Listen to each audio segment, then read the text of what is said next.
Doctor ortho Ayurvedic oil and capsule, अब दर्द भी घुटने टेकेगा। मुख्यमंत्री शिक्षा कैशलेस चिकित्सा योजना का मुख्यमंत्री योगी आदित्यनाथ ने वाराणसी से किया शुभारंभ। 12 लाख शिक्षकों और उनके परिवारों को मिलेगा योजना का लाभ। कार्यक्रम में सीएम योगी ने कहा, शिक्षा ही विकसित भारत की आधारशिला। शिक्षकों से राष्ट्र निर्माण का दायित्व निभाने की अपील की। अयोध्या में समाजवादी पार्टी ने किया प्रदर्शन। अखिलेश यादव के खिलाफ फर्जी प्रचार पर एफआईआर की मांग। सपा नेता पवन पांडे ने तहरीर देकर सख्त कार्रवाई की मांग की। राम मंदिर ट्रस्ट पर भी उठाई सवाल। झांसी में खाकी के दामन पर लगा दाग। एंटी करप्शन टीम ने शहर कोतवाली क्षेत्र के बड़ा गांव गेट चौकी प्रभारी को 10,000 की रिश्वत लेते किया गिरफ्तार। मारपीट के एक केस में नाम हटाने के बदले मांगी थी रिश्वत।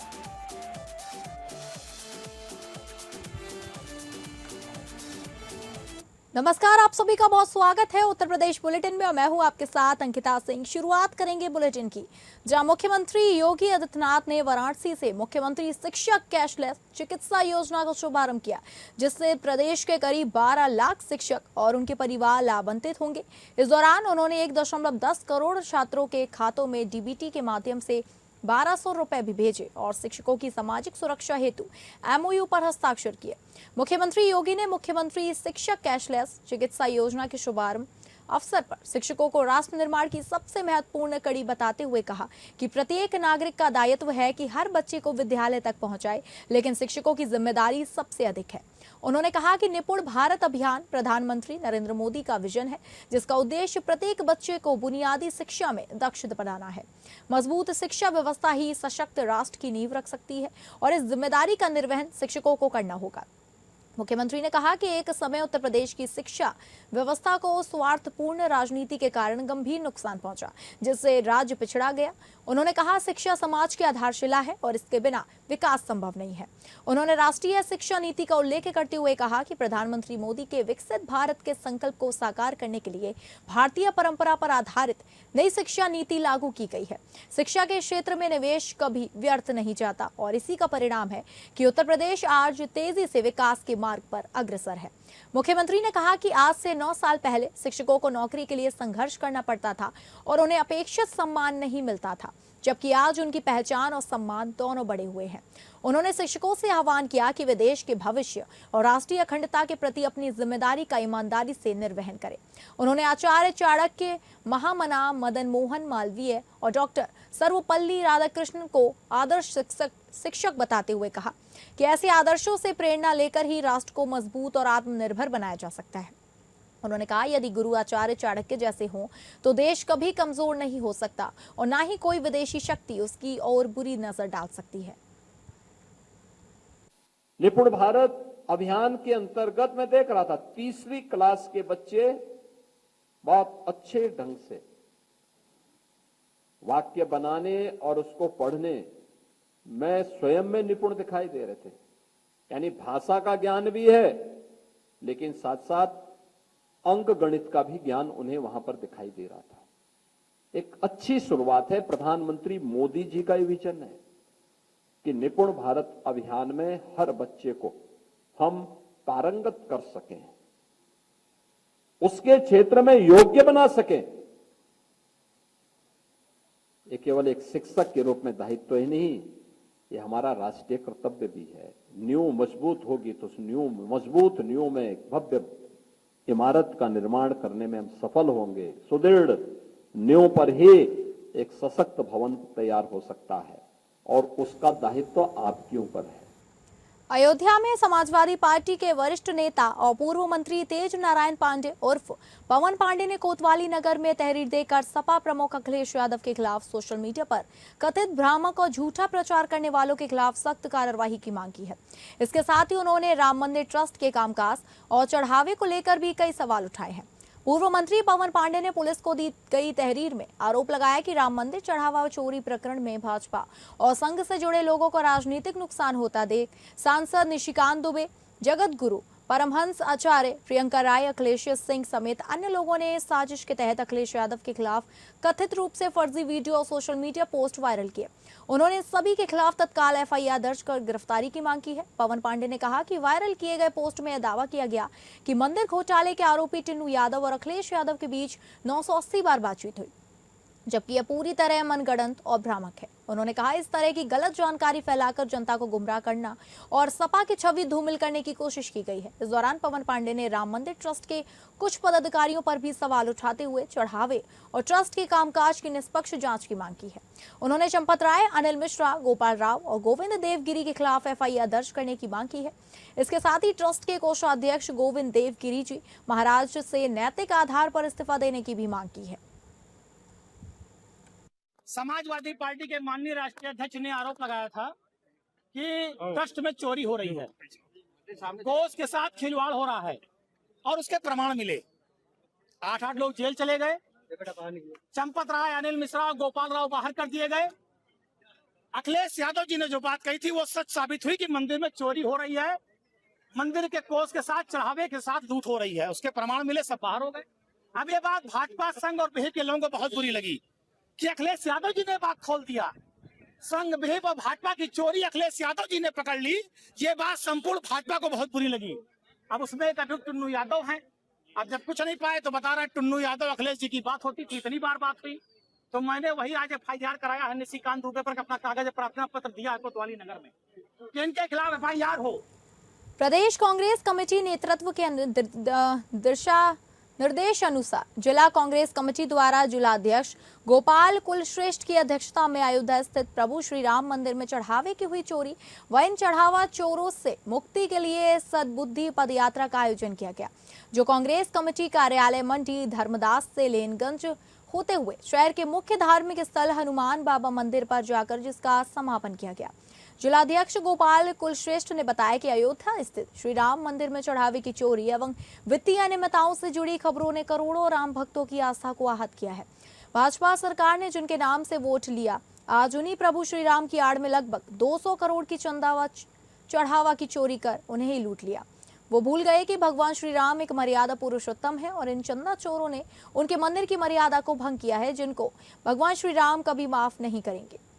या तो त्रेता युग में रावण ने माता सीता को चोरी से हरण किया था, अंततः उनको समाप्त होना पड़ा। आज इन चंदा व चढ़ावा चोरों की दुर्दशा भी एक ऐसी ही करोड़ों राम भक्त रूपी जनता उन्हें इसका जवाब 2027 विधानसभा चुनाव में देगी।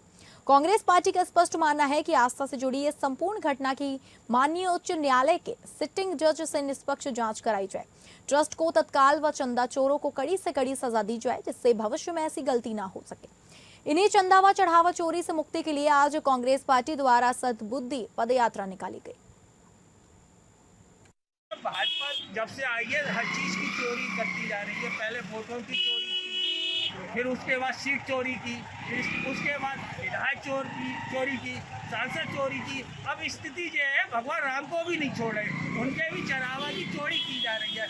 ये चोरी आज से नहीं बल्कि जब से निर्माण कार्य चल रहा है तब से 2 करोड़ की जगह 18 करोड़ में खरीद बेची गई, लाभ लिया गया और जितना चढ़ावा दान दिया गया उसमें घोटाला है। और इस केस में छोटे छोटे लोगों को पकड़ा जा रहा है, बड़ी मछलियां उन्हें छोड़ा जा रहा है। इसमें पूरे बहुत बड़े लोग शामिल है। चढ़ावा चोरी में कांग्रेस पार्टी इनकी सद्बुद्धि के लिए पदयात्रा निकाली है और मांग करती है इसकी निष्पक्ष जांच की जाए और इसमें जो दोषी है उन्हें कड़ी से कड़ी सजा दी जाए। झांसी पहुंचे समाजवादी पार्टी के बलिया सांसद सनातन पांडे ने भाजपा सरकार पर जमकर हमला बोला। उन्होंने आरोप लगाया कि केंद्र और प्रदेश सरकार विपक्ष की आवाज दबाने के लिए सत्ता और सरकारी एजेंसियों का दुरुपयोग कर रही है। साथ ही दावा किया गया कि मौजूदा माहौल बरकरार रहा तो 2027 में उत्तर प्रदेश में समाजवादी पार्टी की सरकार बनेगी। सपा सांसद सनातन पांडे मंगलवार को जनेश्वर मिश्र की जयंती कार्यक्रम की तैयारियों का जायजा लेने झांसी पहुंचे। सर्किट हाउस में पार्टी पदाधिकारियों कार्यकर्ताओं के साथ बैठक के बाद उन्होंने मीडिया से बातचीत में कई राजनीतिक मुद्दों पर अपनी राय रखी। उन्होंने कहा कि जनता बदलाव चाहती है और 2027 में प्रदेश में सपा की वापसी तय है। सांसद ने सपा सांसदों की कथित बगावत की चर्चाओं पर भी प्रतिक्रिया दी। उन्होंने कहा उनके बारे में भी कई तरह की चर्चाएं हुई, लेकिन ऐसा कुछ नहीं हुआ। वहीं सपा के बागी विधायक और मंत्री मनोज पांडे से जुड़े सवाल पर उन्होंने कहा, यहाँ शेरों का मेगा लगा है और आप कुत्ता बिल्ली की बात कर रहे हैं। राम मंदिर में चढ़ावे की कथित चोरी के मुद्दे पर भी सांसद ने भाजपा पर निशाना साधा। उन्होंने कहा उनकी मां ने भी मंदिर निर्माण के लिए चंदा दिया था और दोषियों के खिलाफ कार्रवाई होनी चाहिए। साथ ही उन्होंने कहा कि समाजवादी पार्टी ने हमेशा ब्राह्मण समाज का सम्मान किया है और सभी वर्गों की भागीदारी की राजनीति की है। समाजवादी पार्टी के राष्ट्रीय अध्यक्ष जी ने अपने नेताओं की बैठक करके कहा है कि किसी की भावनाओं को अब ठेस पहुंचाने का नहीं काम करेंगे, चाहे छोटा प्रवक्ता हो चाहे बड़ा प्रवक्ता हो, छोटा हमारा कार्यकर्ता हो और चाहे बड़ा नेता हो, इसकी छूट आपको नहीं दी गई है। हमें उस दिन का गवाह हूँ। हम 12 तारीख को थे, ये बात आई, राष्ट्रीय पार्टी से कहा अब चलिए पार्टी का तो नहीं खोलूँगा। हमारे एक मंत्री जी हैं, उन्होंने हमको ही किया है कि सांसदों से बात चल रही है, 25-26 सांसदों को लेकर के बागी बलिया के सांसद जो है उसका नेतृत्व करेंगे। दुनिया की कोई ताकत नहीं है जो सांसद पाया को ऑफर दे सके। और आता तो हम ले लेते, किसी कमजोर अपने प्रत्याशी को लाने के दे देते। पत्रकारों की सुरक्षा और अधिकारों को लेकर नेशनल मीडिया प्रेस क्लब ने केंद्र सरकार से ठोस कदम उठाने की मांग की है। संगठन का कहना है कि पत्रकारों पर बढ़ते हमलों, फर्जी मुकदमों और उत्पीड़न को देखते हुए पत्रकार सुरक्षा कानून जल्द लागू किया जाए। साथ ही सेवानिवृत्त एवं वरिष्ठ पत्रकारों के लिए राष्ट्रीय पेंशन और सामाजिक सुरक्षा योजना शुरू करें। ड्यूटी के दौरान मृत्यु या स्थायी दिव्यांगता की स्थिति में पर्याप्त बीमा और आर्थिक सहायता देने की भी मांग की गई है। कानपुर के जिला महामंत्री सुरेश सविता ने पत्रकारों की हत्या और गंभीर मामलों की सुनवाई के लिए फास्ट ट्रैक कोर्ट तथा प्रिंट, इलेक्ट्रॉनिक और डिजिटल मीडिया के हितों की रक्षा के लिए स्वतंत्र राष्ट्रीय मीडिया आयोग के गठन की आवश्यकता बताई। संगठन ने छोटे और मंझोले मीडिया संस्थानों को सरकारी विज्ञापनों का पारदर्शी एवं समयबद्ध वितरण सुनिश्चित करने की मांग की है। इस दौरान राष्ट्रीय अध्यक्ष एमडी शर्मा, राष्ट्रीय उपाध्यक्ष धर्मेंद्र सिंह, मंडल अध्यक्ष दिग्विजय सिंह, मंडल महामंत्री वीरेंद्र शर्मा, जिलाध्यक्ष अमित सिंह सहित कई पदाधिकारी मौजूद रहे। पत्रकार सुरक्षा की मांग काफी लंबे समय से चली आ रही है और भारत के कई राज्यों में कई संगठनों के द्वारा इस मांग को उठाया जा रहा है कि पत्रकारों को भी सुरक्षा मुहैया कराई जाए, लेकिन सरकार अभी तक इस मामले में नहीं चेती है। इसी क्रम में आज कानपुर में भी नेशनल मीडिया प्रेस क्लब के द्वारा पत्रकार सुरक्षा अन्य सुविधाओं को लेकर कुछ सूत्री मांगों को लेकर एक ज्ञापन जिलाधिकारी कार्यालय पहुंच करके दिया गया है। आप मेरे पीछे की तस्वीर देख सकते हैं, ये सभी पत्रकार हैं जिन लोगों ने पत्रकारों की सुरक्षा के लिए मांग उठाई है और हम लोग बात करेंगे, जानेंगे कि क्या कुछ मांग है, कितने सूत्री मांगों पर आज ज्ञापन सौंपा गया। जी देखिए, मेरा नाम सुरेश कुमार सविता है, मैं नेशनल मीडिया प्रेस क्लब से महामंत्री हूँ और आज हम लोग ने नेशनल मीडिया प्रेस क्लब के तत्वाधान में डीएम साहब को एक ज्ञापन सौंपा, जिसमें पत्रकारों के हितों में कई निम्न मांगे हैं, जिसमें पत्रकार सुरक्षा हेतु कई निम्न मांगे हम लोगों ने मांगी है, क्योंकि कहीं ना कहीं हम लोग कवरेज करने जाते हैं तो बड़ा रिस्क रहता है। कई बार ऐसा होता है कि फर्जी मुकदमे लिखवाए जाते हैं, तो इन्हीं सब कुछ चीज़ों को जोड़कर हम लोग ने निम्न शर्तें रखी हैं डीएम साहब से। जैसा कि आपने देखा कि अगर मांगे पूरी नहीं हुई तो सड़क पर आगे ये रूप ले सकता है, लेकिन इसी के साथ आपको बता दें कि 7 सूत्री मांगों के साथ ये जो ज्ञापन है जिलाधिकारी कार्यालय में एसीएम को सौंपा गया है। अब देखना ये है कि ज्ञापन अधिकारी के पास पहुंचने के साथ ही मुख्यमंत्री को कब प्राप्त होगा और मुख्यमंत्री इस ज्ञापन पर कब संज्ञान लेते हैं। कैमरा पर्सन गौरव निगम के साथ कुणाल सिंह, एपीएन न्यूज़ कानपुर। जहां उत्तर प्रदेश के मुख्यमंत्री माननीय योगी आदित्यनाथ ने कैबिनेट में फतेहपुर जिले को बड़ी सौगात देते हुए ठाकुर युगराज सिंह विश्वविद्यालय को मान्यता दे दी है। यह जनपद का पहला विश्वविद्यालय होगा जिससे उच्च शिक्षा को नई दिशा मिलेगी। विश्वविद्यालय में सस्ती, गुणवत्तापूर्ण और रोजगारपरक शिक्षा पर विशेष जोर दिया जाएगा। पिछड़े जिले के छात्रों को अब बेहतर शैक्षणिक सुविधाएं स्थानीय स्तर पर मिल सकेंगी। विश्वविद्यालय बनने से युवाओं को उच्च शिक्षा के लिए बाहर नहीं जाना पड़ेगा। संस्थान के जल्द निर्माण और संचालन की प्रक्रिया शुरू होने की उम्मीद है। विश्वविद्यालय प्रबंधन ने इस फैसले पर मुख्यमंत्री योगी आदित्यनाथ का आभार जताया। इस निर्णय को फतेहपुर के शैक्षणिक विकास की दिशा में एक महत्वपूर्ण कदम माना जा रहा है। वहीं जनपद में स्थापित ठाकुर युगराज सिंह विश्वविद्यालय को लेकर आयोजित प्रेस कॉन्फ्रेंसिंग में अभय ग्रुप के चेयरमैन अभय प्रताप सिंह ने इसे फतेहपुर के लिए ऐतिहासिक उपलब्धि बताया। उन्होंने कहा यह केवल एक विश्वविद्यालय की स्थापना नहीं बल्कि वर्षों के संकल्प, संघर्ष और सामूहिक प्रयासों का परिणाम है, जो जिले के युवाओं को गुणवत्तापूर्ण एवं रोजगार परक उच्च शिक्षा उपलब्ध कराने की दिशा में महत्वपूर्ण कदम साबित होगा। हैं और एजुकेशन में व्यवसाय को नहीं जोड़ते हैं। हमारी इससे नीड नहीं है कि हम एजुकेशन से पैसा लेके अपने दूसरे कामों में लगाएं। हम इससे ज्यादा पैसा लगाते तो शायद ज्यादा कमाई होती, लखनऊ कहीं दूसरे शहर में जाते। ये हमारी जन्मभूमि है, कर्मभूमि है हमारी, तो हमारे पास जो भी है सब कुछ फतेहपुर के लिए समर्पित है। हम लोग शुरुआत करेंगे मेडिकल कॉलेज की, MBBS की जो है हम लोग प्रोसेस शुरू कर दिए हैं। इसी यूनिवर्सिटी कैंपस में मेडिकल की पढ़ाई, आपके आयुर्वेद का मेडिकल कॉलेज, दोनों के लिए हम लोग 26-28 में आवेदन डालने जा रहे हैं। कोशिश है कि 28-29 में हम फतेहपुर में दूसरा मेडिकल कॉलेज देने का काम करेंगे।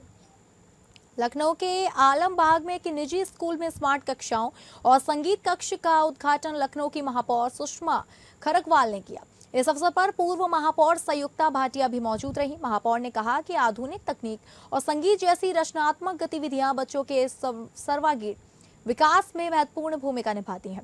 उन्होंने विद्यालय प्रबंधन की इस पहल की सराहना करते हुए कहा कि बेहतर शिक्षा और सही मार्गदर्शन से बच्चे देश और समाज का नाम रोशन कर सकते हैं।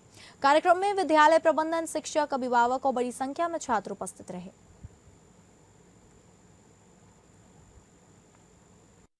मैं सबसे पहले निर्मल जी को बधाई देती हूँ, जो बच्चों के लिए सोचते हैं और कहीं इधर उधर से व्यवस्था करके लोगों से कह के कि इस स्कूल के लिए कुछ करिए। ये बच्चे हमारे भविष्य हैं, देश का भविष्य है, इनके हाथों में देश है।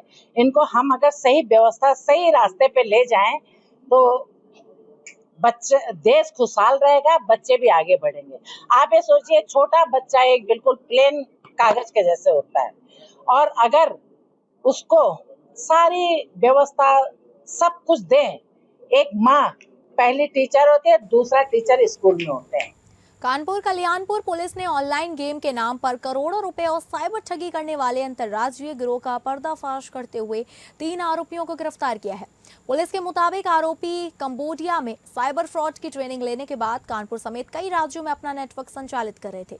इस मामले में कानपुर निवासी आशीष की शिकायत पर 4 करोड़ 43 लाख रुपए से अधिक की हेराफेरी का मुकदमा दर्ज किया गया। पुलिस ने गोरखपुर निवासी शुभेंदु प्रकाश मिश्रा, राज सिंह और संत कबीर नगर निवासी राहुल चौधरी को गिरफ्तार किया है। राहुल चौधरी प्रधानी का चुनाव भी लड़ चुका है। चुनाव हारने के बाद कर्ज में डूबने पर वह नौकरी की तलाश में कंबोडिया गया था, जहां उसने साइबर ठगी का नेटवर्क सीखा। पुलिस ने आरोपियों के कब्जे से मोबाइल फोन, लैपटॉप, बैंक से जुड़े दस्तावेज और 48 सिम कार्ड बरामद किए हैं। और जांच में सामने आया कि गिरोह ठेला और रेहड़ी लगाने वालों के दस्तावेजों पर सिम कार्ड हासिल करता था और उन्हीं के जरिए ऑनलाइन गेमिंग व निवेश के नाम पर लोगों से ठगी करता था। पुलिस के मुताबिक गिरोह के 2 अन्य सदस्य सौरभ पांडे और इमरान अभी फरार हैं। दोनों किराए पर बैंक खाते उपलब्ध कराते थे। वहीं एक्सिस बैंक के एक मैनेजर की भूमिका की भी जांच दायरे में है। पुलिस कमिश्नर रघुवीर लाल ने बताया कि गिरोह के पूरे नेटवर्क की जांच की जा रही है और फरार आरोपियों की गिरफ्तारी के लिए पुलिस टीम लगातार दबिश दे रही है।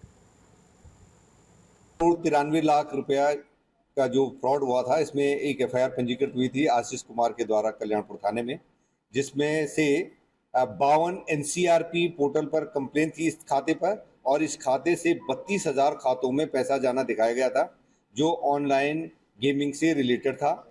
इसमें हम लोगों ने 3 जो अभियुक्त हैं उनको पकड़ा है। अभी 2 फरार हैं, एक सौरभ पांडे और एक इमरान जो मुंबई में है, इनको पकड़ा जाना बाकी है।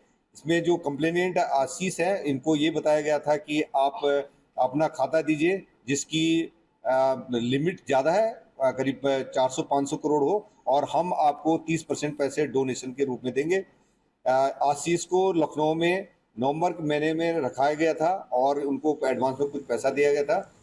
झांसी में कानून के रखवाले ही कानून तोड़ते पकड़े गए। एंटी करप्शन टीम ने शहर कोतवाली शहर क्षेत्र के बड़ा गांव गेट चौकी प्रभारी को 10,000 रुपए की रिश्वत लेते हुए रंगे हाथ गिरफ्तार कर लिया। आरोप है कि दरोगा पहले ही 60,000 रुपए वसूल कर चुका था और अब 10,000 की नई मांग कर रहा था। कार्रवाई के बाद पुलिस महकमे में हड़कंप मचा हुआ है। मामला शहर कोतवाली क्षेत्र के बड़ा गांव गेट चौकी का है। बड़ा गांव गेट निवासी संजीव राय का आरोप है कि मारपीट के एक मुकदमे में उनके बेटों का नाम हटाने के बदले चौकी प्रभारी ओमकार ने पहले ही 60,000 रुपए ले लिए थे। इसके बावजूद आरोपी दरोगा लगातार 10,000 रुपए और मांग कर रहा था। परेशान होकर संजीव राय ने फेसबुक के जरिए एंटी करप्शन टीम का नंबर हासिल किया और पूरी शिकायत दर्ज कराई। शिकायत के सत्यापन के बाद एंटी करप्शन टीम ने जाल बिछाया और जैसे ही दरोगा ने 10,000 रुपए की रिश्वत ली, टीम ने उसे मौके पर ही रंगे हाथ दबोच लिया। गिरफ्तारी के बाद आरोपी को सदर थाने ले जाया गया, जहां उसके खिलाफ भ्रष्टाचार निवारण अधिनियम के तहत कार्रवाई की जा रही है। इस कार्रवाई ने एक बार फिर पुलिस विभाग की कार्यप्रणाली पर सवाल खड़े कर दिए हैं। थाना बड़ा गांव गेट चौकी, इस मैटर में हम लोगों को कोई केस नहीं है। हम लोगों ने मुकदमा लिखवाने के उपरांत मुकदमा लिखवाया गया। उस मुकदमे की हम लोगों ने इनको पेन ड्राइव दी कि हम लोग अपने घर पे हैं और घर पे हम अपने खाना खा रहे हैं। हमने अपने स्टाफ का, अपने बच्चों का, सबका हमने पेन ड्राइव दिया इनको और स्टेप बाय स्टेप दिया, हर रूम का अलग अलग दिया जिस टाइम पे लड़ाई हुई है। अब वो सामने वाला बोलता है कि इन्हें मारा है, हम लोग घर पे हैं, इस तरह के जे बोले हम आपका नाम हटा देंगे।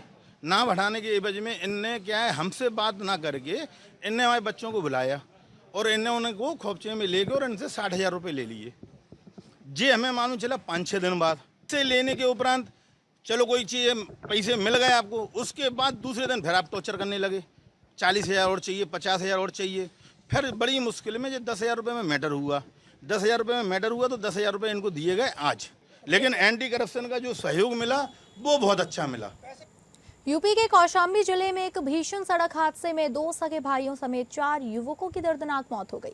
यह हादसा तब हुआ जब पंचर हुई पिकअप का टायर बदलते समय तेज रफ्तार अज्ञात वाहन ने जोरदार टक्कर मार दी। हादसे में गंभीर रूप से घायल चारों युवकों को जिला अस्पताल ले जाया गया, जहां डॉक्टरों ने मृत घोषित कर दिया। पुलिस ने सभी शवों को पोस्टमार्टम के लिए भेज दिया है और फरार अज्ञात वाहन की तलाश में जुटी हुई है पुलिस। हादसे के बाद परिजनों में कोहराम मचा हुआ है। सैनिक कोतवाली क्षेत्र के त्रिलोकपुरी स्थित कंगन होटल के सामने हुआ है ये हादसा। बताया जा रहा है कि ये लोग रसूलपुर से पिकअप वाहन पर चारपाई लाद कर उन्नाव जा रहे थे।